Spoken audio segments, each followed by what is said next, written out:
La luz de la mañana, filtrándose a través de las cortinas de seda color crema, debería haber traído el calor de mi 29º cumpleaños. Pero lo único que sentí fue un frío glacial que se extendía desde la punta de mis pies hasta mi corazón. Mantuve los ojos cerrados fingiendo seguir dormida. Cuando sentí un movimiento junto a la cama, el aroma a café recién hecho y tostada se mezcló con el de un perfume caro que, por supuesto, había sido comprado con mi tarjeta de crédito adicional.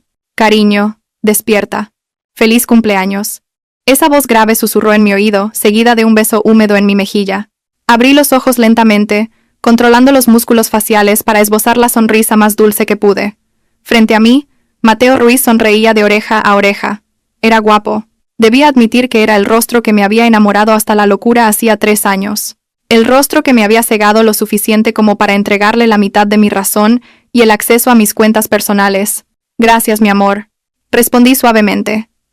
Mientras me acomodaba para sentarme apoyada en el cabecero, Mateo colocó una bandeja de desayuno sobre mis rodillas. Sobre ella, una única rosa roja. El colmo del cliché. He preparado todo para la fiesta de esta noche. El organizador de eventos dice que la decoración será perfecta. Tú solo tienes que relajarte y prepararte para ser la reina de la noche, Valentina. Eres el mejor marido del mundo, lo elogié. La frase dejó un sabor amargo en la punta de mi lengua. Cuando Mateo se giró para coger su móvil de la mesita de noche, la pantalla se iluminó. El teléfono estuvo boca arriba solo por una fracción de segundo, pero mis ojos entrenados captaron la notificación con claridad. Remitente, mi amor. Mensaje. No olvides tomarte la pastilla, cariño. Nuestro bebé y yo esperamos la sorpresa de esta noche. Te quiero. Mi corazón no se aceleró. Ya no. Esa fase había pasado hacía 3 meses, cuando olí el perfume de otra mujer en su traje y contraté por primera vez a un detective privado. La fase de llorar en el baño había terminado. La fase de la negación estaba enterrada. Ahora solo quedaba el cálculo frío. Con un movimiento rápido que él consideró natural, Mateo cogió el teléfono y lo guardó en el bolsillo de su pijama. «Ah, es un mensaje de la empresa de catering», mintió sin pestañear. «Preguntan por el vino». «Ah, claro», repliqué, tomando un sorbo de café. Amargo. «Asegúrate de que todo vaya sobre ruedas, cariño. Quiero que esta noche sea inolvidable. Vendrán muchos de los socios de mi padre. No te preocupes, Valentina. Yo me encargo de todo». Mateo se golpeó el pecho con orgullo. El orgullo de un hombre que se sentía rey en un palacio que no era suyo, que vivía de los dividendos de la empresa de su mujer. Lo miré fijamente. «Disfruta de esta mañana, Mateo Ruiz», pensé para mis adentros, porque mañana por la mañana no tendrás ni para un café de máquina en una gasolinera. Después de que Mateo entrara al baño para ducharse, llevándose por supuesto el móvil, me senté frente al tocador. En el espejo me devolvía la mirada una joven de ojos afilados. La única heredera del grupo Vargas, que había sido demasiado ingenua durante demasiado tiempo. Mi teléfono sonó. Al ver el nombre en la pantalla, una sonrisa cínica se dibujó en mis labios. Clara Jiménez, mi prima. Dejé que sonara 3 veces antes de contestar. Tomé aire para que mi voz sonara alegre. «Hola, Clara. ¿Cómo estás? Soy yo, prima. Feliz cumpleaños, mi prima favorita». La voz de Clara estaba llena de una dulzura artificial que resultaba estridente. «Siento llamar tan tarde. Es que por la mañana con las náuseas». «Ah, no, es que no me encontraba muy bien». Solté una risita, un lapsus intencionado. Clara siempre era así. Dejaba caer pequeñas pistas, disfrutando de la sensación de engañarme, creyéndose más lista que yo. Desde niñas, siempre me había envidiado. Mis juguetes, mis notas y, ahora, mi marido. «¿Estás enferma? Tienes que cuidarte. Vendrás esta noche, ¿verdad?», pregunté con un tono que sonaba insistente. «La fiesta no sería perfecta sin ti, Clara». «Claro que iré. ¿Cómo podría perderme el cumpleaños de mi prima favorita?», rió Clara. «Además, tengo un regalo muy especial para ti. Algo realmente especial. Algo que probablemente cambiará tu vida». «Vaya, qué intriga», repliqué secamente, girando el anillo de diamantes de mi dedo. «Yo también tengo una sorpresa para ti, Clara. Ya veremos cuál de las dos es más sorprendente». Hubo un breve silencio al otro lado de la línea. Quizás Clara notó algo extraño en mi tono, pero su arrogancia seguramente descartó cualquier sospecha. «Ah, ¿vas a presumir de otro bolso nuevo?». «No te preocupes, prima. Mi regalo no se puede comprar con dinero». «Cierto», pensé. «La traición no se vende en las tiendas. Pero su precio es muy alto. Nos vemos esta noche, Clara. Ponte guapa. Quiero que tú también seas el centro de atención», dije antes de colgar. Dejé el teléfono y abrí un cajón del tocador con doble cerradura. Dentro, un grueso sobre marrón descansaba en silencio. Contenía el informe completo del detective privado. Fotos de Mateo y Clara entrando en un hotel. Pruebas de las transferencias de dinero de la empresa a la cuenta de Clara bajo el concepto de gastos de representación. Incluso los registros de su escapada a Ibiza mientras yo estaba en un viaje de negocios en Singapur, pero esa no era mi arma principal. Metí la mano más adentro y saqué una delgada carpeta azul. Eran los resultados del chequeo médico de Mateo de hacía un año. Los resultados que me había ocultado porque su orgullo era demasiado grande para admitir sus defectos. ¿Crees que estás embarazada del hijo de mi marido, Clara? Le susurré a mi reflejo en el espejo. A ver cómo explicas la biología delante de todo el mundo esta noche.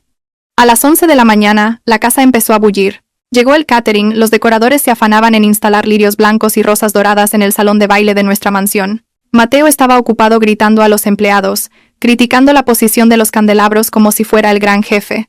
Me escabullí y subí a un coche negro que me esperaba en la puerta lateral. Al volante no estaba mi chofer personal, sino el asistente del señor Herrera, el abogado de confianza de mi difunto padre. Nos dirigimos a un despacho privado en el centro de la ciudad. Allí esperaba el señor Herrera. El hombre, de mediana edad y cabello canoso, me miró con una mezcla de preocupación y orgullo. «Feliz cumpleaños, señora Vargas», dijo, ofreciéndome un vaso de agua. «Aunque sé que no es una celebración feliz». «Gracias, abogado». ¿Está toda la documentación preparada? No quería andarme con rodeos. El tiempo corría. El señor Herrera abrió su maletín de cuero y colocó 3 carpetas sobre la mesa de cristal. «La primera», dijo el señor Herrera señalando una carpeta roja, «es la notificación de despido del señor Ruiz de su cargo como director de operaciones. Entrará en vigor a las 5 de la tarde de hoy. Hemos auditado el flujo de fondos que malversó para la señorita Jiménez. En 6 meses, asciende a casi 1 millón de euros. Esto ya constituye un delito penal de apropiación indebida». Asentí. Continué. «La segunda», señaló una carpeta verde, «es la congelación de activos. La tarjeta American Express Centurion adicional del señor Ruiz, el acceso a las cuentas conjuntas y el deportivo de la empresa que utiliza. Todo será bloqueado en el instante en que usted nos dé la señal esta noche. Y esta casa, según la escritura, fue una herencia de su abuela antes del matrimonio. Es propiedad privativa. El señor Ruiz no tiene derecho ni al 1%. Podemos desalojarlo con la ayuda del equipo de seguridad en cualquier momento». El señor Herrera señaló la última carpeta, la amarilla, y esta es la demanda de divorcio. Con pruebas irrefutables de infidelidad, el señor Ruiz perderá la custodia en caso de haber hijos y cualquier derecho a la división de bienes. Saldrá de este matrimonio con lo puesto y con sus deudas de tarjetas de crédito personales. Solté un largo suspiro. Se sentía surrealista ver la vida de una persona desmoronarse sobre el papel. Este era el hombre que había prometido protegerme en el altar. Pero él eligió romper esa promesa por un placer momentáneo con mi propia prima. «¿Y cuál es el escenario para la sorpresa de la señorita Jiménez?», preguntó el señor Herrera. «Debe tener cuidado». «Dejémosla hacer», respondí fríamente. «Que se sienta victoriosa. Cuanto más alto vuele, más dolorosa será la caída cuando le corte las alas. Necesito que admita el embarazo en público. Será la confesión de culpabilidad perfecta que facilitará el infernal proceso legal». El señor Herrera esbozó una leve sonrisa, cerró las carpetas y me las entregó. «Realmente es usted la hija de su padre, señora Vargas. Estaría muy orgulloso». Acepté los documentos. «Volvamos a casa, abogado. Tengo que arreglarme para el espectáculo». Cayó la noche. Mi lujosa mansión en el barrio de Salamanca se había transformado en un deslumbrante salón de fiestas. Los candelabros de cristal emitían un brillo dorado que se reflejaba en el tintineo de las copas de champán. Yo estaba en lo alto de la escalera curva, con un elegante vestido de seda azul medianoche que contrastaba con mi piel pálida. Alrededor de mi cuello colgaba el collar de diamantes de mi madre, su legado. No parecía una esposa traicionada. Parecía la dueña de todo. Abajo, Mateo estaba en medio de un grupo de invitados. Llevaba un esmoquín negro de un diseñador italiano cuya factura había llegado a mi oficina el mes pasado. Sostenía una copa de vino y reía a carcajadas, dando palmaditas ocasionales en los hombros de mis socios comerciales como si fuera su igual. «Valentina, querida, feliz cumpleaños», exclamó mi tía. Mateo se giró cuando empecé a bajar las escaleras. Sus ojos brillaron, no de amor, sino al ver descender a su preciado activo. Se acercó a mí y me ofreció la mano como un príncipe. «Aquí baja mi ángel», dijo lo suficientemente alto para que la gente lo oyera. Tomé su mano, fría y húmeda. «Gracias, cariño. Todo el mundo me felicita», susurró Mateo mientras me guiaba entre la multitud. Dicen que la fiesta es magnífica. Qué suerte tienes de tener un marido con tan buen gusto, ¿eh? Mucha suerte, sí, respondí con una sonrisa que no llegó a mis ojos. Realmente eres un hombre lleno de sorpresas, Mateo. Nos movimos, saludando a los invitados. Había varios inversores importantes de la empresa. Hice un gesto con la cabeza al señor Herrera, que estaba de pie en un rincón cerca de la cabina del DJ. Él asintió discretamente. Su portátil ya estaba conectado al proyector principal, que en ese momento mostraba una presentación de fotos de mi infancia. ¿Dónde está tu prima?, preguntó Mateo, fingiendo indiferencia. Sus ojos recorrían la sala con ansiedad. Supongo que habrá tráfico. ¿Por qué la echas de menos?, dije con un ligero sarcasmo. Mateo rió torpemente. No, mujer. Solo quería asegurarme de que toda la familia estuviera aquí. Es un momento importante. Sí, muy importante, afirmé. De repente hubo un murmullo cerca de la entrada. Varios invitados se giraron. Seguí sus miradas y la vi. Clara. No había venido a ser discreta. Llevaba un vestido rojo escarlata, muy ajustado, con una abertura que llegaba hasta el muslo y un escote pronunciado. El vestido estaba claramente elegido para llamar la atención y, si te fijabas bien, creaba el efecto de un vientre inferior ligeramente abultado. Caminó con la barbilla en alto, como si ella fuera la anfitriona de la noche. A mi lado Mateo tragó saliva. Sentí cómo se tensaban los músculos de su brazo. Ya está aquí, susurré. Que empiece el espectáculo. Clara se abrió paso entre los invitados, ignorando las miradas de desaprobación de algunos parientes que consideraban su atuendo demasiado atrevido para un evento familiar. Se dirigió directamente hacia nosotros. «¡Feliz cumpleaños, prima!», exclamó en voz alta, antes de darme un breve abrazo. Un abrazo flojo y falso. Su perfume me invadió. Un aroma floral empalagosamente dulce. «Gracias, Clara». «¡Qué vestido tan atrevido!», dije. «Por supuesto. Esta noche es especial», dijo Clara, mirando a Mateo con una coquetería repugnante. El sudor empezaba a perlarle las sienes. Parecía nervioso. Quizás temía que Clara hiciera alguna estupidez, pero por otro lado, no podía ocultar la lujuria en sus ojos. El maestro de ceremonias llamó la atención. «Damas y caballeros, por favor, reúnanse para soplar las velas y el brindis». Un pastel de 5 pisos fue llevado al centro. Todos cantaron. Soplé las velas con un único deseo en mi corazón: que la basura de mi vida sea eliminada para siempre después de esta noche. Cuando los aplausos cesaron, Mateo tomó el micrófono. Probando, gracias a todos por venir. Para mi amada esposa Valentina eres mi todo, mi tesoro más preciado. Contuve las náuseas mientras escuchaba su discurso de cocodrilo. De repente, Clara dio un paso al frente y subió al pequeño escenario donde estábamos. Le quitó el micrófono de la mano a Mateo con un gesto que otros podrían haber interpretado como una broma amistosa. «Permíteme un segundo, Mateo», rió Clara. Su voz resonó por toda la sala a través de los altavoces. El silencio se apoderó del salón. Todos los ojos estaban puestos en ella. «Hola a todos. Soy Clara, la prima de Valentina», comenzó, mirándome con una expresión de triunfo total. La mirada de alguien que está seguro de tener el as en la manga. Mi prima Valentina siempre lo ha tenido todo. Dinero, una carrera, una casa de lujo. Pero hay una cosa que nunca pudo darle a su marido. La sala se quedó en un silencio sepulcral. Mateo se había puesto pálido, su mano medio extendida como si quisiera detener a Clara. Pero era demasiado tarde. Clara se llevó una mano al vientre, ligeramente abultado bajo el vestido ajustado. Sonrió de oreja a oreja. Una sonrisa malvada, ya sin disimulo. «Mi regalo para ti, prima, es la honestidad», dijo Clara en voz alta. «Estoy embarazada del hijo de tu marido, Mateo Ruiz. Nos queremos, y este bebé es la prueba del amor que tú nunca pudiste darle». A lo lejos se oyó el sonido de una copa al romperse. Un murmullo de sorpresa recorrió a los invitados. Las cámaras de los móviles que antes grababan el pastel, ahora se giraban hacia nosotros. Clara me miró, esperando mi reacción. Esperaba que gritara, esperaba que llorara, esperaba que me derrumbara en estado de shock, para poder así interpretar el papel de la triunfadora que había vencido a la esposa débil. Mateo bajó la cabeza, incapaz de mirar a nadie, pero instintivamente se movió hacia Clara, como si eligiera el bando ganador. Pero yo no me derrumbé. Me mantuve erguida. Lentamente. Tomé una copa de champán de una mesa cercana, bebí un sorbo y sonreí. No una sonrisa dulce, sino la sonrisa fría de un verdugo que acaba de ver a su acusado caer en la trampa. Di un paso al frente y cogí el otro micrófono del soporte. «Gracias por el regalo, Clara». Mi voz tranquila cortó el ruido, y todos volvieron a guardar silencio. Es una noticia maravillosa. Justo a tiempo. Porque yo también he preparado un vídeo conmemorativo para celebrar vuestro amor. Chasqué los dedos en dirección al señor Herrera. La enorme pantalla del proyector detrás de nosotros cambió. El rostro sonriente de Clara se congeló al instante al ver lo que aparecía. No era un vídeo romántico. Era una grabación de una cámara de seguridad en blanco y negro, con la fecha, la hora y la ubicación del hotel claramente visibles.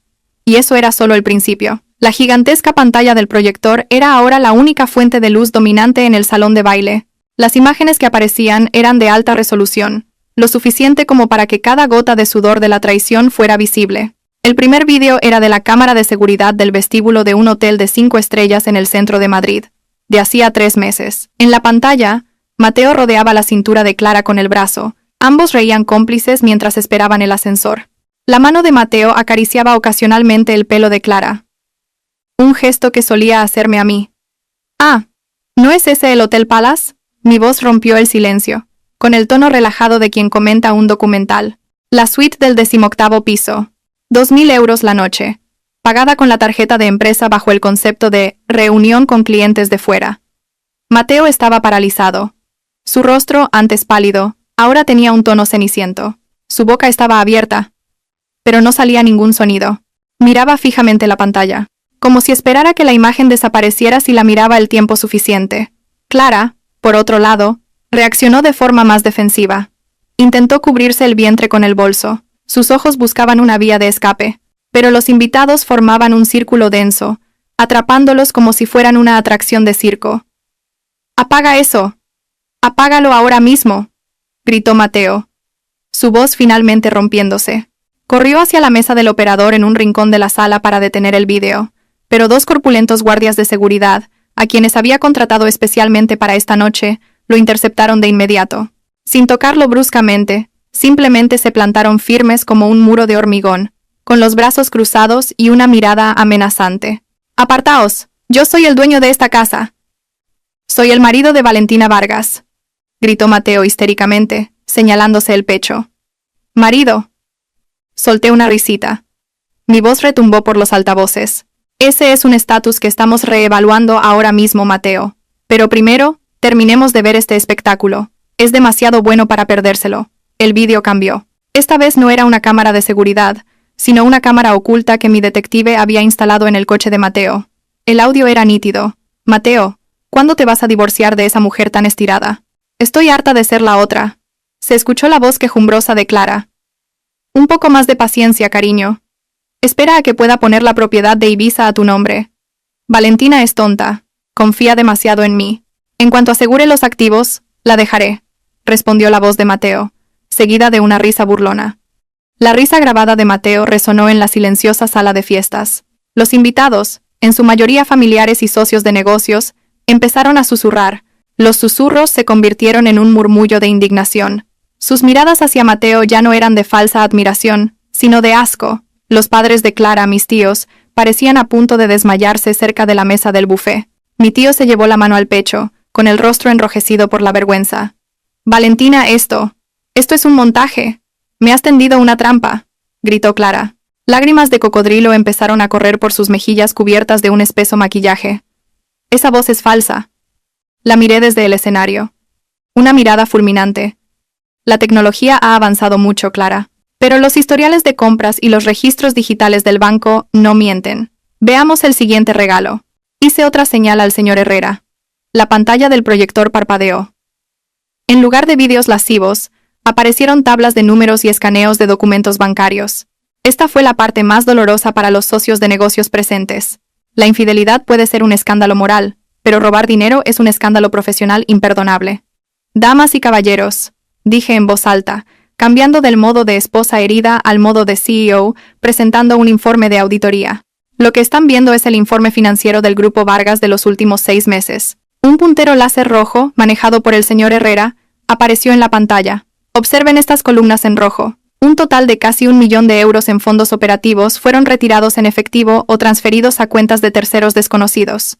El titular de esa cuenta es... Hice una pausa dramática. Clara Jiménez. La pantalla hizo zoom. La prueba de la transferencia se amplió. El nombre de Clara Jiménez estaba allí, inequívoco. El bolso de Hermes que llevas ahora, Clara. Lo compraste con el dinero malversado de las primas de los empleados del mes pasado, dije bruscamente. Y el collar de diamantes que llevas era el presupuesto para la reparación de la maquinaria de la fábrica. La multitud empezó a agitarse. Varios de los inversores presentes parecían furiosos. Mateo Ruiz, gritó el señor Ferran, uno de los socios más importantes de mi padre. Te confié el proyecto del resort en Vietnam, ¿y usaste ese dinero para financiar tus aventuras? Mateo temblaba violentamente. Sabía que su reputación en el mundo de los negocios acababa de hacerse añicos. No solo lo habían pillado siendo infiel, sino que lo habían marcado como un estafador. Señor Ferran, por favor, escuche. Esto es un malentendido. Valentina está leyendo mal los datos. Intentó defenderse Mateo, con las manos extendidas en un gesto de súplica. Esos datos fueron auditados por una de las Big Four. Mateo, corté fríamente. Su fiabilidad es del 100%. No solo me has traicionado como esposa, sino que has traicionado a la empresa que construyó mi padre. Eres un parásito. Clara se dio cuenta de que este ataque era más serio que un simple drama familiar. Intentó otra táctica. Se agarró de nuevo el vientre e hizo una mueca de dolor. Ah, mi vientre. Mateo, nuestro bebé. Por el estrés. Valentina está intentando matar a mi bebé. Una actuación pésima. Nadie se movió para ayudarla. No uses a ese feto como escudo, Clara, dije con frialdad. Es repugnante. Estás perfectamente de pie con tacones de 12 centímetros. ¿Estás bien? Bajé lentamente del escenario. Mis pasos resonaban en el suelo de mármol. La multitud se abrió, dejándome un camino hacia Mateo y Clara, que temblaban en el centro de la sala. ¿Creíais que esta fiesta era para celebrar mi cumpleaños? Pregunté, deteniéndome a 2 metros de ellos. Esta fiesta es el funeral de vuestras carreras y vuestras vidas sociales. El señor Herrera apareció a mi lado. En sus manos sostenía el fajo de carpetas que habíamos preparado antes. El rostro del anciano abogado era impasible, implacable. Señor Mateo Ruiz, llamó formalmente el señor Herrera. Mateo se giró. El sudor empapaba la camisa de su caro smoking. Abogado Herrera, por favor, hable con Valentina. Podemos resolver esto en privado, en familia, no delante de toda esta gente. ¿Familia? Reí. Una risa seca y vacía. Tú destruiste a esta familia cuando decidiste acostarte con tu prima. Ahora, Mateo, coge esto. Le arrebaté la carpeta roja de las manos al señor Herrera y se la arrojé al pecho a Mateo. Los papeles volaron y cayeron al suelo. Esa es tu carta de despido fulminante, expliqué. A partir de este instante, estás despedido de tu puesto de director de operaciones. Todo tu acceso a las oficinas ha sido revocado. Tu tarjeta de empleado fue desactivada hace 10 minutos. Y como cometiste un delito de malversación, no hay indemnización. No. Mateo recogió un papel con manos temblorosas. Sus ojos leyeron el formulario oficial de la empresa con el sello rojo de despedido. No. No puedes despedirme así. Yo también contribuí al crecimiento de esta empresa, suplicó Mateo, con la voz desesperada.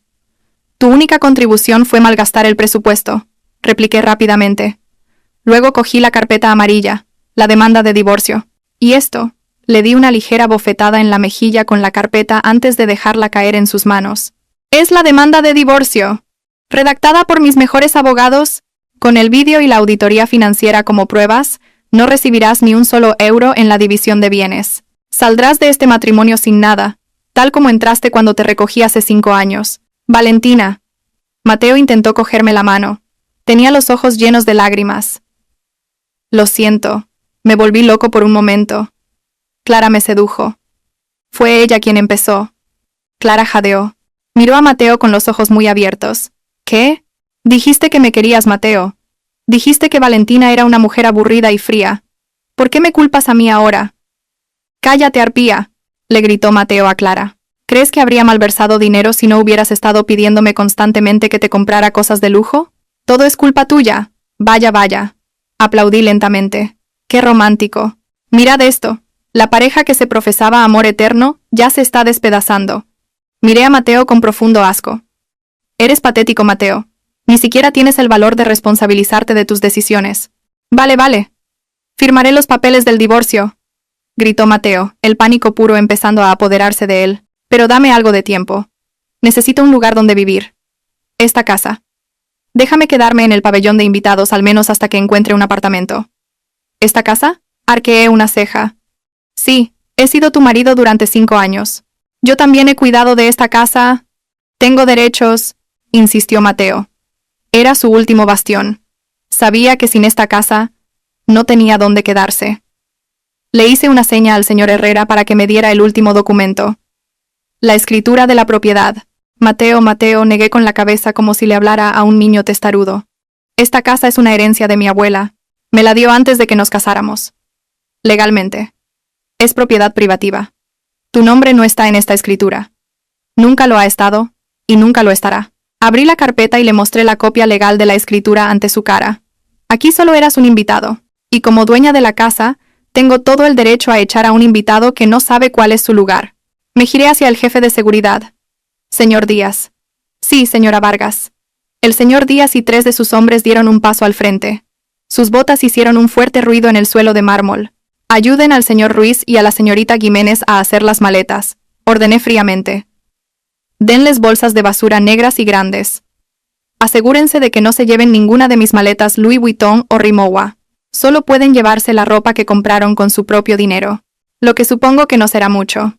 Entendido. Señora, os doy 30 minutos, les dije a Mateo y Clara. Después de 30 minutos, todo lo que quede será quemado en el patio trasero. Estás loca, Valentina, gritó Clara. Estoy embarazada. No puedes echar a una mujer embarazada a la calle en mitad de la noche. ¿Dónde está tu conciencia? Mi conciencia murió cuando te acostaste con mi marido en mi cama, repliqué bruscamente, haciéndola callar. Y en cuanto a tu embarazo, eso nos lleva al regalo final. Mis palabras hicieron que Mateo y Clara se detuvieran. A punto de ser arrastrados por los guardias, ahora se volvieron a mirarme. Había algo en mi tono de voz que les heló la sangre. Una amenaza más aterradora que la pobreza. ¿Aún hay más?, preguntó Mateo en voz baja. Parecía ya destrozado, pero yo aún no había terminado. Quería romperlo hasta el último átomo. Clara dijo que estaba embarazada de tu hijo, Mateo. ¿Y tú te lo creíste sin más?, dije, rodeándolos lentamente. Estoy embarazada, Valentina. Tengo barriga. La prueba de embarazo dio positivo, se defendió Mateo, aunque con voz débil. Al menos seré padre. Algo que tú, demasiado ocupada con tu trabajo, nunca pudiste darme. Me reí. Un contraataque patético. Tengo un papel más. Un papel que me ocultaste hace un año, Mateo. Saqué una hoja de papel cuidadosamente doblada de mi pequeño bolso de mano que sostenía mi asistente. Llevaba el logotipo de una conocida clínica de urología. ¿Recuerdas cuando te hiciste un chequeo médico completo el año pasado? Dijiste que todos los resultados eran normales. Mentiste. Desdoblé el papel y lo leí en voz alta para que todos los invitados lo oyeran. Paciente, Mateo Ruiz. Diagnóstico: azoospermia por complicaciones de una infección pasada. Conclusión médica: esterilidad permanente. Probabilidad de concepción natural: 0%. Silencio. Este silencio era diferente. Un silencio cargado de puro shock. Mateo se convirtió en una estatua. Su rostro, antes ceniciento, ahora estaba blanco como el papel. Miró el papel en mi mano, y luego, sus ojos se movieron lentamente, muy lentamente, hacia el vientre de Clara. ¿Qué?, susurró Mateo. Clara dio un paso atrás. El color había desaparecido por completo de su rostro. Parecía un ciervo atrapado por los faros de un camión. Su mentira más fundamental acababa de ser expuesta. Eso tiene que estar mal, balbuceó Clara, mientras el sudor frío le corría por el cuello. Los médicos pueden cometer errores. Estoy embarazada de tu hijo, Mateo. Te lo juro. Mateo Ruiz es estéril, Clara, dije con firmeza, cortando sus desvaríos. Médicamente, es imposible que te haya dejado embarazada. Imposible. Miré fijamente a los ojos de Clara y le lancé la pregunta final. Así que la pregunta es, si no es de mi marido, ¿de quién demonios es el bebé que llevas en el vientre? Un murmullo atronador recorrió a los invitados. Dios mío, resulta que era hijo de otro, exclamó alguien. Se oyeron algunas risas burlonas en algunos rincones. Mateo se volvió hacia Clara. Su cuerpo temblaba.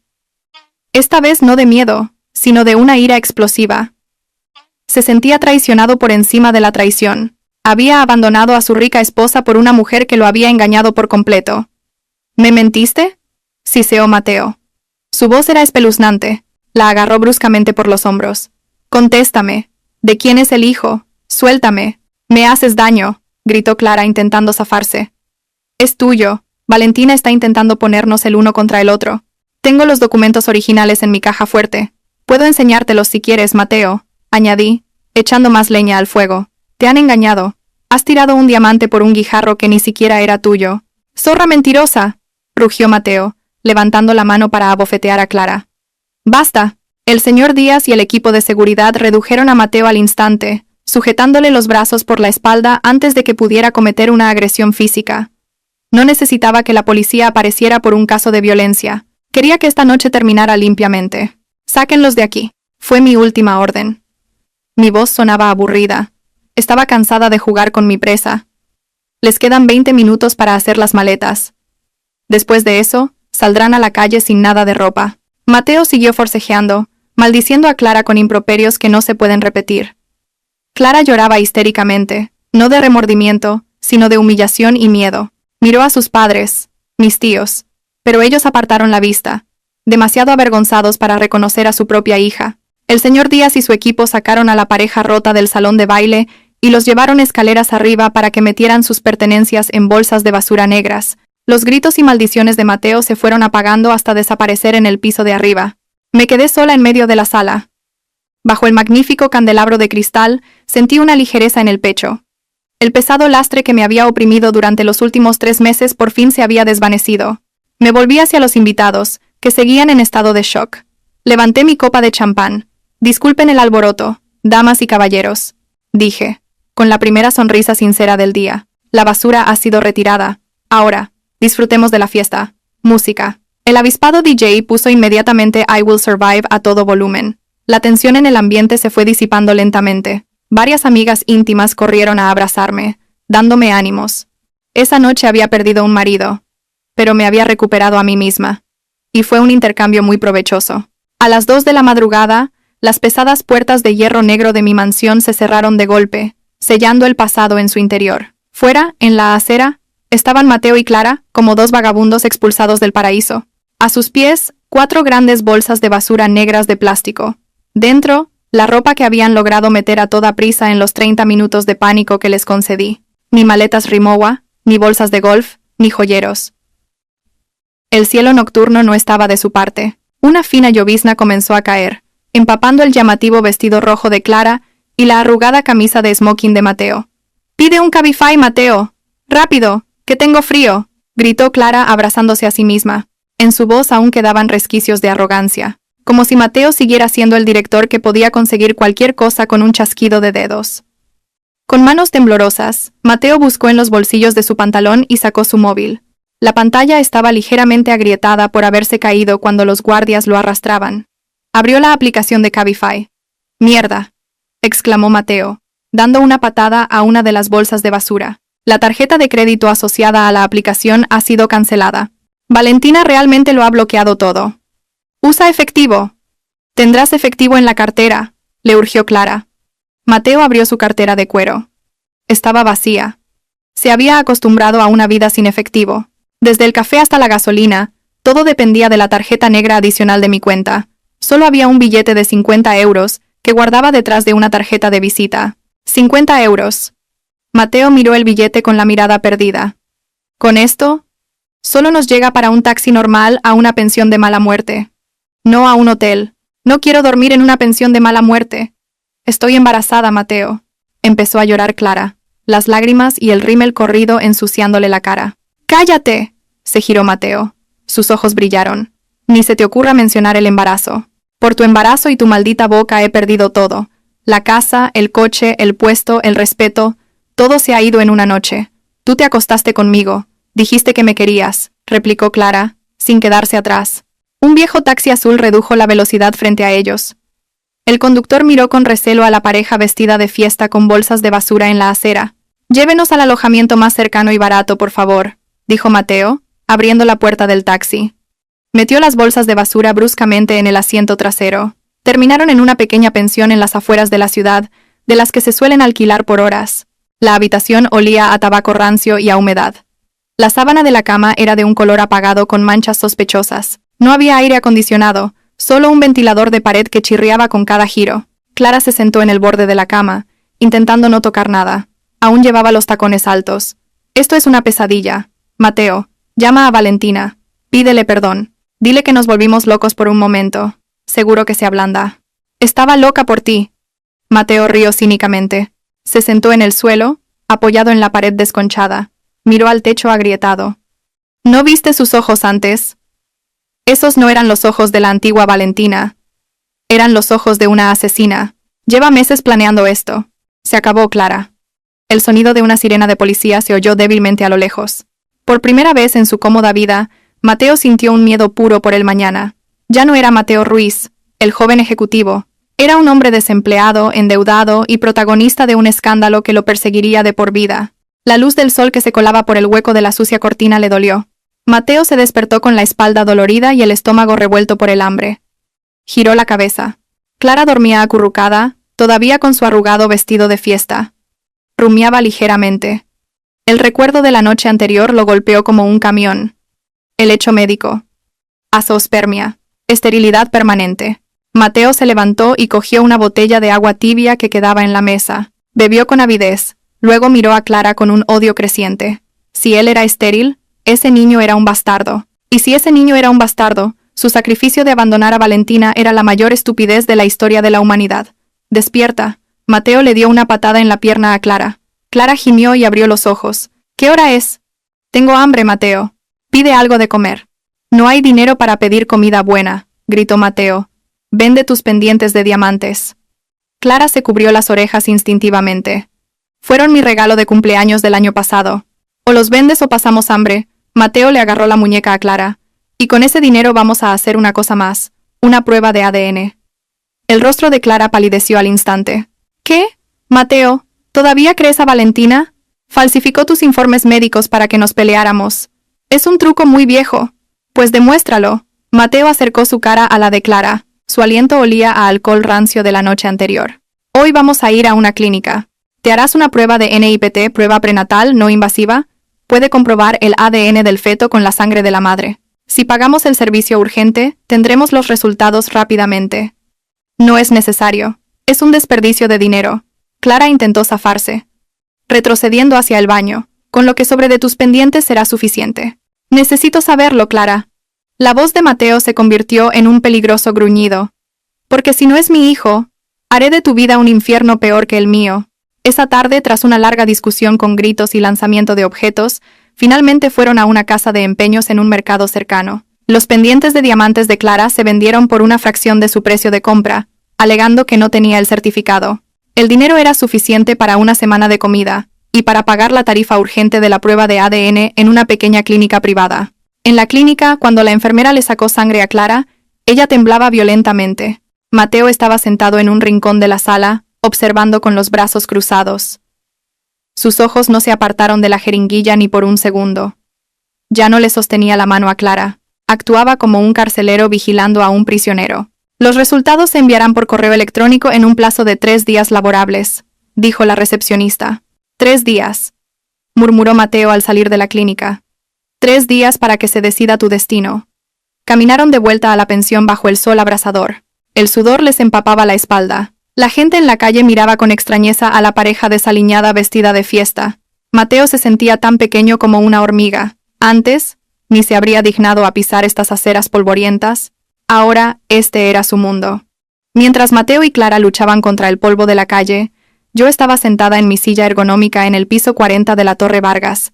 El aire acondicionado zumbaba silenciosamente. El aroma de un difusor de lavanda calmaba mis nervios. La mañana había comenzado con una limpieza. Abogado Herrera, ¿cuál es la situación del equipo de Mateo?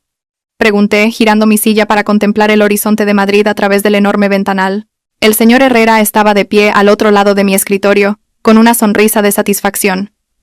Todo solucionado, señora Vargas. La secretaria que a menudo cubría las falsas reuniones de Mateo ha recibido una amonestación y ha sido trasladada al almacén de logística en Getafe. Los 2 jefes de departamento que ayudaron a procesar los falsos recibos de gastos de representación de Mateo han sido despedidos esta misma mañana.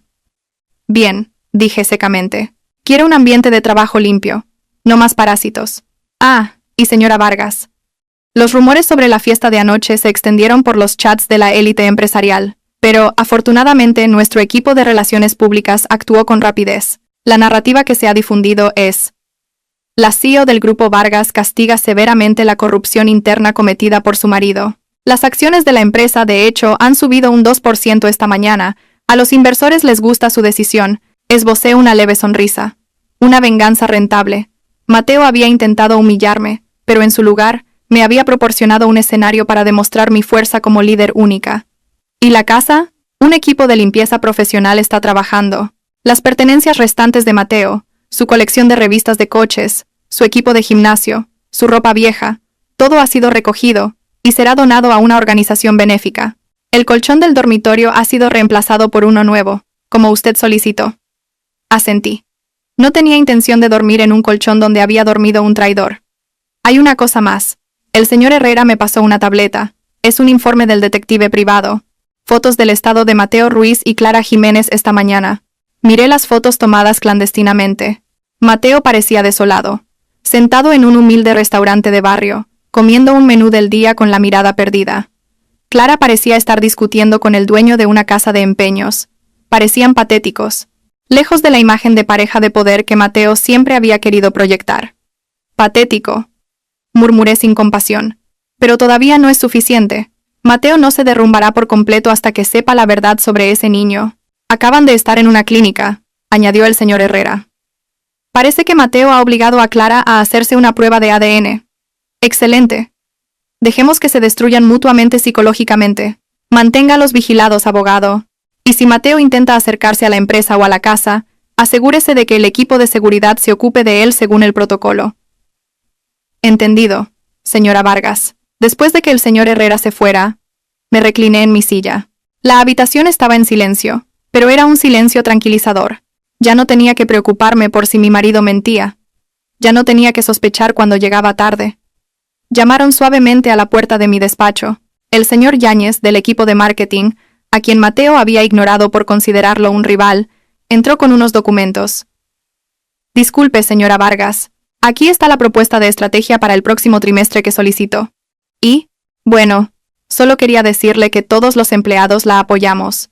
Estamos orgullosos de tener una líder como usted.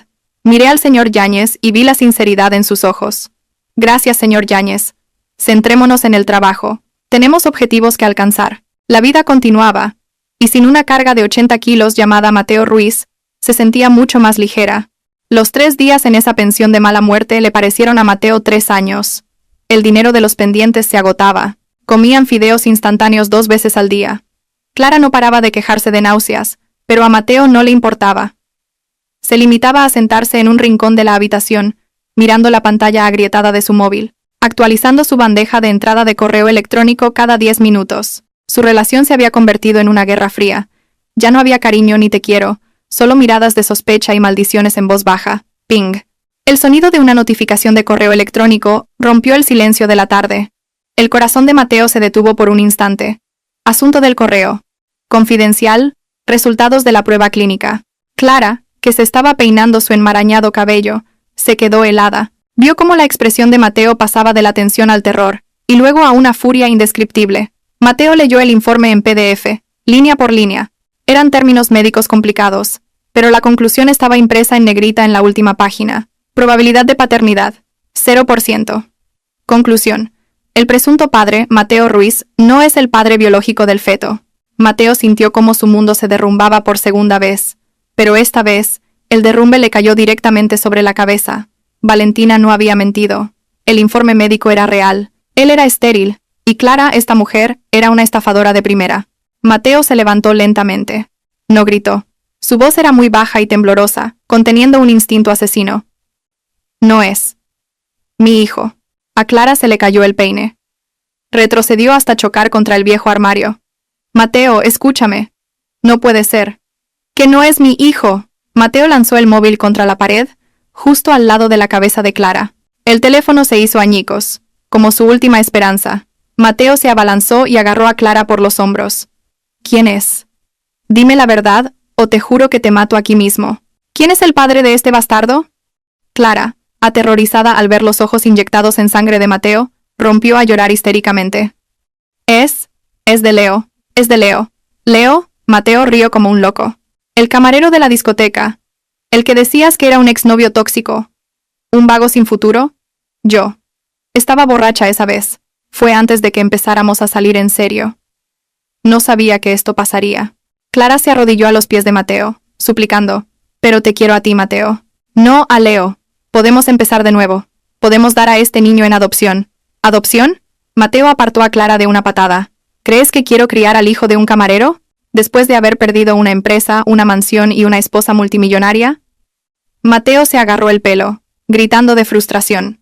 He abandonado a una reina por una prostituta. Soy un idiota, un completo idiota. Miró a Clara con un asco desbordante. Hemos terminado. No vuelvas a aparecer en mi vida. Mateo cogió su chaqueta y salió de la habitación de la pensión, dando el portazo más fuerte que pudo, dejando a Clara sola, sollozando en el suelo sucio. Mateo caminó sin rumbo por la acera. Su mente era un caos. No tenía dinero ni destino. De repente, una idea loca surgió en su cabeza. Un delirio nacido de la desesperación. Valentina. Legalmente, Valentina todavía era su esposa. El divorcio no era definitivo. Valentina lo había amado una vez. Lo había perdonado incluso cuando olvidó su aniversario de boda. Quizás si se arrodillaba y le suplicaba, si le decía que había sido engañado por Clara, Valentina lo perdonaría. Valentina era una buena mujer. Seguramente todavía sentía algo por él. Tengo que ver a Valentina, se dijo Mateo. Sus ojos brillaron con una esperanza vana. Seguro que entenderá que yo solo soy una víctima aquí. A la mañana siguiente, el vestíbulo de la Torre Vargas estaba tan ajetreado como siempre. Los empleados pasaban sus tarjetas de acceso. La seguridad se había reforzado tras las instrucciones especiales del piso 40. A las 10 de la mañana, hubo un alboroto en la puerta giratoria de la entrada principal. Un hombre con la ropa arrugada, el pelo revuelto y una barba de 4 días intentaba entrar por la fuerza. Era Mateo. Parecía un loco. Apartaos. Tengo que ver a mi esposa. Soy Mateo Ruiz, el director de operaciones. Gritó Mateo a los 2 guardias de seguridad que le bloqueaban el paso. Lo siento, señor Ruiz. Su acceso ha sido revocado. Tiene prohibida la entrada al edificio, dijo el jefe de seguridad con firmeza, pero con educación. Al diablo con el acceso. Llamad a Valentina. ¡Valentina!, gritó Mateo hacia el entresuelo, esperando que Valentina pudiera oírlo. La gente en el vestíbulo se detuvo. Algunos sacaron sus móviles para grabar. El antiguo príncipe de la oficina era ahora un espectáculo lamentable. En el piso 40, yo lo veía todo a través del monitor de la cámara de seguridad de mi escritorio. El señor Herrera estaba a mi lado. ¿Llamamos a la policía ahora, señora Vargas?, preguntó el señor Herrera. Un momento, dije. Pulsé el botón del intercomunicador que conectaba con los altavoces de seguridad del vestíbulo. Un ding-dong sonó en el vestíbulo. A continuación, se oyó mi voz, clara y serena. Mateo Ruiz. Mateo dejó de forcejear al oír mi voz. Miró hacia la cámara de seguridad en la esquina del techo, con los ojos llenos de esperanza. Valentina, cariño, por favor escúchame. Eché a Clara. Ella me engañó, Valentina. El bebé no es mío. Soy estéril, Valentina, soy estéril. Así que no traicioné nuestro amor con un hijo bastardo. La lógica de Mateo estaba completamente retorcida. Creía que su esterilidad era un billete para el perdón. ¿Crees que ese es el punto?, pregunté a través del intercomunicador. ¿Crees que el problema era solo el niño? Me traicionaste emocional, financiera y mentalmente. Robaste dinero de mi empresa para mantener a otra mujer. Me desacreditaste a mis espaldas. Estaba loco, Valentina. Dame una oportunidad. Seré un marido sumiso. Haré lo que sea. No me abandones, Valentina. No tengo a nadie. Mateo se arrodilló en el brillante suelo del vestíbulo y empezó a llorar. Un espectáculo que contrastaba brutalmente con su arrogancia de 4 días antes. Miré la pantalla del monitor sin una pizca de compasión. Mi amor ya se había agotado, desgastado por cada mentira que había construido. Tus oportunidades se acabaron cuando decidiste registrarte en ese hotel, Mateo. Respondí finalmente. Señor Díaz, proceda según el protocolo. Entendido, señora. En el vestíbulo, el señor Díaz hizo una señal. 2 agentes de policía uniformados entraron por una puerta lateral. Señor Mateo Ruiz, dijo uno de los agentes, queda detenido por malversación de 1 millón de euros de los fondos del Grupo Vargas y por alteración del orden público. Los ojos de Mateo se abrieron de par en par. ¿Qué? ¿La policía? Valentina, ¿vas a mandar a tu propio marido a la cárcel? Exmarido, corregí, aunque solo el señor Herrera y yo lo oímos en la sala. Valentina, no hagas esto, gritó Mateo mientras los agentes se lo llevaban, con las manos esposadas a la espalda. Forcejeó, lloró, suplicó, pero a nadie le importó. Los empleados a los que antes había gritado ahora lo miraban con satisfacción. Las puertas de cristal del edificio se cerraron, separando a Mateo del lujoso mundo del que una vez había disfrutado. Lo metieron en un coche patrulla. Apagué el monitor de la cámara de seguridad. La pantalla se oscureció. ¿Se ha acabado, señora Vargas?, preguntó el señor Herrera en voz baja. No, dije, levantándome y ajustándome la chaqueta. Esto es solo el final de un acto del drama. Ahora entramos en el acto del tribunal. Asegúrese de que nuestro equipo legal no le deje ni el más mínimo resquicio para salir. Quiero que se pudra en la cárcel el mayor tiempo posible. Y Clara, con el dinero de Mateo desaparecido, sin el apoyo de su familia, y con el hijo de un hombre irresponsable, su propia vida será un castigo suficiente, tendrá su propio karma. Caminé hacia la ventana y miré las bulliciosas calles de Madrid. El coche de policía que se llevaba a Mateo parecía un pequeño juguete que se alejaba. Programe una reunión del Consejo de Administración para esta tarde, señor Herrera, ordené, volviendo al modo de negocios. Tenemos que discutir los planes de expansión de la empresa. No tengo tiempo para pensar en prisioneros. El olor. Eso fue lo primero que destrozó la mente de Mateo. El olor a sudor rancio, el hedor a orina del retrete del rincón, y el olor a desesperación de los 20 cuerpos de hombres hacinados en una celda del centro de detención de Soto del Real. Mateo se sentó en un rincón, abrazando sus rodillas, lejos del jefe de la celda, un hombre con un dragón tatuado en el brazo izquierdo. Su caro esmoquín había sido confiscado como prueba al ser detenido. En su lugar, llevaba un mono naranja de prisionero, áspero y maloliente. Novato! ¡Masajéame las piernas!, gritó uno de los reclusos. Mateo, que había sido servido toda su vida, miró aterrorizado. Yo conozco a un buen abogado. No os metáis conmigo. Ja, ¿un abogado?, rió el recluso. Y los demás le siguieron. Si tuvieras un buen abogado no estarías en este agujero de ratas, idiota. Una patada aterrizó en las costillas de Mateo. Gimió de dolor y se acurrucó en el suelo frío. No había Valentina que le trajera medicinas, ni cama king size, solo la cruda realidad de que estaba solo. 2 días después, un abogado de oficio se reunió con él en la sala de interrogatorios. Parecía cansado y llevaba una delgada carpeta con cara de pesimismo. Señor Ruiz, dijo el abogado. Soy el abogado Pérez. Iré al grano. He revisado su expediente. Las pruebas presentadas por la parte demandante, la señora Valentina Vargas, son abrumadoras. El informe de auditoría forense de una de las Big Four, las grabaciones de las cámaras de seguridad de las retiradas de efectivo y el testimonio del personal de finanzas que fue coaccionado para falsificar recibos. Pero yo era su marido. Es propiedad conyugal. Tenía derecho a usar ese dinero, insistió Mateo. Tenía los ojos hundidos por la falta de sueño. El abogado Pérez suspiró, mirando a Mateo con lástima. Señor, usted retiró el dinero de una cuenta corporativa de una sociedad anónima, no de la cuenta personal de su esposa. Legalmente, los fondos de la empresa son una entidad separada. Usarlos para fines personales, especialmente para mantener a otra mujer, es un claro caso de apropiación indebida. Artículo 253 del Código Penal. Se enfrenta a hasta 6 años de prisión. 6 años. Mateo palideció. Y dado que la cantidad supera los 250.000 euros, y que la señora Vargas se niega a cualquier acuerdo o mediación, la Fiscalía pedirá la pena máxima. Mi consejo es que se declare culpable y pida una reducción de la condena. No luche contra esto. No tiene dinero para contratar a testigos expertos. Mateo apoyó la cabeza en la mesa de metal. Las lágrimas cayeron. Se imaginó pudriéndose aquí durante los próximos 6 años. Mientras tanto, fuera, Valentina probablemente se reiría, disfrutando de la vida en su ático, quizás con otro hombre más fiel. La idea era más dolorosa que la patada en las costillas. El arrepentimiento llegó demasiado tarde. No porque amara a Valentina, sino porque se dio cuenta de la vida tan cómoda que había desperdiciado por un momento de lujuria. Al otro lado de la ciudad, Clara vivía su propio infierno. Después de ser expulsada de la pensión por Mateo, Clara intentó volver a casa de sus padres. Se plantó frente a la puerta de la casa de sus tíos, llorando y suplicando que la dejaran entrar, pero su tío salió, con el rostro enrojecido por la vergüenza. «¡Lárgate!», gritó su tío. «Has avergonzado a toda la familia. Los socios de negocios de tu padre han cancelado todos los contratos después de que ese video se hiciera viral. ¿Sabes cómo llaman a tu padre ahora? El padre de la amante. Pero estoy embarazada, papá. No tengo dinero. Pídeselo al padre de ese niño. No a nosotros». Su tío le cerró la puerta en la cara y echó el cerrojo por dentro. Clara no tuvo más remedio que buscar al padre biológico del feto, el camarero Leo. Lo encontró en una habitación estrecha en una corrala de un callejón sórdido. Cuando Clara le dijo que estaba embarazada de su hijo, el hombre tatuado se rió a carcajadas mientras fumaba un cigarrillo. «¿Mi hijo? ¿Estás segura? Te acostaste con el marido de tu prima rica. ¿Por qué vienes a mí ahora? Ah, ya veo. Porque ese hombre resultó ser estéril y ahora es un mendigo, ¿verdad? Los rumores se habían extendido rápidamente. Leo, por favor.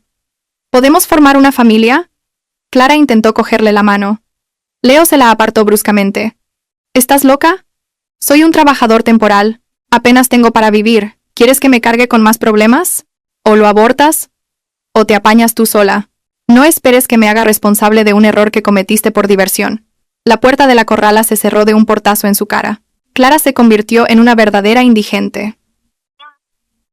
Vendió lo que le quedaba de su vestido de fiesta por una miseria en un mercadillo para poder alquilar una habitación sin ventanas en un barrio humilde. Acostumbrada a tratamientos faciales de miles de euros, ahora tenía que fregar platos en un bar de tapas para poder comer. Cada noche, acariciaba su creciente vientre, no con amor, sino con odio. Este niño era la prueba de su fracaso. El niño que debía ser su billete a la riqueza se había convertido en un grillete que la arrastraba al abismo de la pobreza. Una tarde, mientras sacaba la basura del bar, vio pasar el coche de lujo de Valentina por la avenida. Quiso correr, perseguirla, gritarle, suplicarle, pero se dio cuenta de que con su aspecto desaliñado, su cuerpo oliendo a pescado y su vientre abultado, ni siquiera podría atravesar las oscuras ventanillas de ese coche, solo pudo quedarse mirando el polvo que dejaba el coche de Valentina. La distancia entre ellas ya no era solo de estatus social, sino la distancia entre el cielo y el fondo del infierno. 3 meses después, en los juzgados de Madrid, la sala estaba abarrotada, periodistas de la prensa rosa se agolpaban para cubrir el caso de divorcio y malversación de la CEO del Grupo Vargas. El escándalo era un manjar para los medios. Yo estaba sentada en el estrado de los testigos, con una impecable chaqueta blanca que irradiaba un aura de dignidad y pureza. El pelo recogido en un moño pulcro. A mi lado el señor Herrera y el equipo legal de la empresa estaban sentados tranquilamente con montañas de pruebas. En el banquillo de los acusados, Mateo estaba sentado con la cabeza gacha. Estaba demacrado, el pelo rapado como un preso, el rostro pálido, los ojos hundidos rodeados de ojeras negras. Parecía 10 años mayor. Una chispa de súplica brilló en sus ojos cuando me vio entrar. Pero yo lo miré como si fuera una pared vacía. El juicio fue rápido y brutal para Mateo. El fiscal volvió a reproducir las pruebas del flujo de dinero. Un perito bancario confirmó que algunas firmas de autorización en los documentos habían sido falsificadas o abusadas por Mateo. Luego llegó el turno del divorcio, que se había fusionado por la urgencia de la división de bienes. Una jueza de mediana edad con gafas gruesas leyó la sentencia con voz fuerte. Se estiman íntegramente las pretensiones de la demandante Valentina Vargas. Se reconoce al demandado Mateo Ruiz como cónyuge culpable. Se determina que todos los bienes reclamados por el demandado son propiedad privativa de la demandante o bienes de la empresa, por lo que el demandado no tiene derecho a ni un solo euro en la división de bienes. El mazo del juez sonó. ¡Bang! Un vínculo se había roto. Estaba oficialmente divorciada y era la única dueña de todo mi patrimonio. La jueza pasó al caso penal. Considerando que ha quedado probado legal y fehacientemente que el acusado Mateo Ruiz cometió un delito continuado de apropiación indebida, se condena al acusado a una pena de 6 años de prisión y una multa de 500.000 euros, con responsabilidad personal subsidiaria, de 6 meses en caso de impago. El mazo volvió a sonar. ¡Bang! Mateo se desplomó en su silla. 6 años. Saldría de la cárcel con casi 40 años, con antecedentes penales, sin dinero y sin contactos. Los guardias le pusieron las esposas. Mientras se lo llevaban, Mateo gritó, llamándome. «Valentina, lo siento. Valentina, por favor, mírame una vez». Me detuve por un momento. Los periodistas contuvieron la respiración. Las cámaras se encendieron. Esperando un momento dramático, me giré lentamente y miré a Mateo. No había ira, ni lágrimas, solo una calma letal. «Espero que disfrutes de tu nuevo hogar, Mateo. Las instalaciones no serán tan lujosas como las de mi casa, pero al menos no tendrás que preocuparte por las facturas de la tarjeta de crédito de Clara». Me di la vuelta y salí del juzgado, recibiendo los flashes de las cámaras. Fuera del edificio, el sol era deslumbrante. El aire contaminado de Madrid se sentía fresco en mis pulmones. La justicia no se había servido con gritos histéricos, sino con el frío mazo de un juez. Un año después, la Torre Vargas parecía más vibrante que nunca. Bajo mi liderazgo único, la empresa se había expandido al mercado del sudeste asiático. Los beneficios netos habían aumentado un 200%.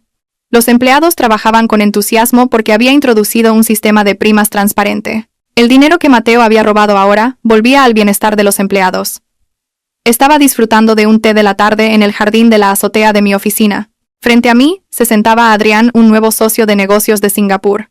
Un hombre inteligente, educado y que sabía mantener las distancias. La estrategia de marketing de este trimestre ha sido brillante. Valentina, elogió a Adrián con sinceridad. Nunca he visto a una CEO convertir una crisis de relaciones públicas en una oportunidad para aumentar el valor de las acciones tan rápidamente. La experiencia es la mejor maestra, Adrián, respondí con una sonrisa. Cuando te deshaces del equipaje innecesario, puedes correr más rápido. Mi relación con Adrián se limitaba a los negocios, pero había un cálido respeto mutuo. No tenía prisa por encontrar un nuevo amor. Estaba enamorada de mí misma, de mi libertad y de mi capacidad de liderazgo. Mi teléfono vibró. Era un mensaje de mi asistente personal, Sara. Señora Vargas, hay una mujer llamada Clara en el vestíbulo de abajo. Lleva un bebé y dice ser su prima. Suplica ayuda para comprar leche de fórmula. El equipo de seguridad la está conteniendo.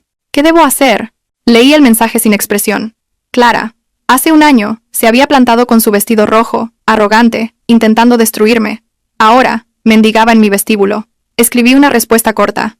Dale un sobre con 500 euros a cuenta de las donaciones de la empresa y dile que se vaya y no vuelva nunca más. Si insiste, llama a los servicios sociales. No era cruel.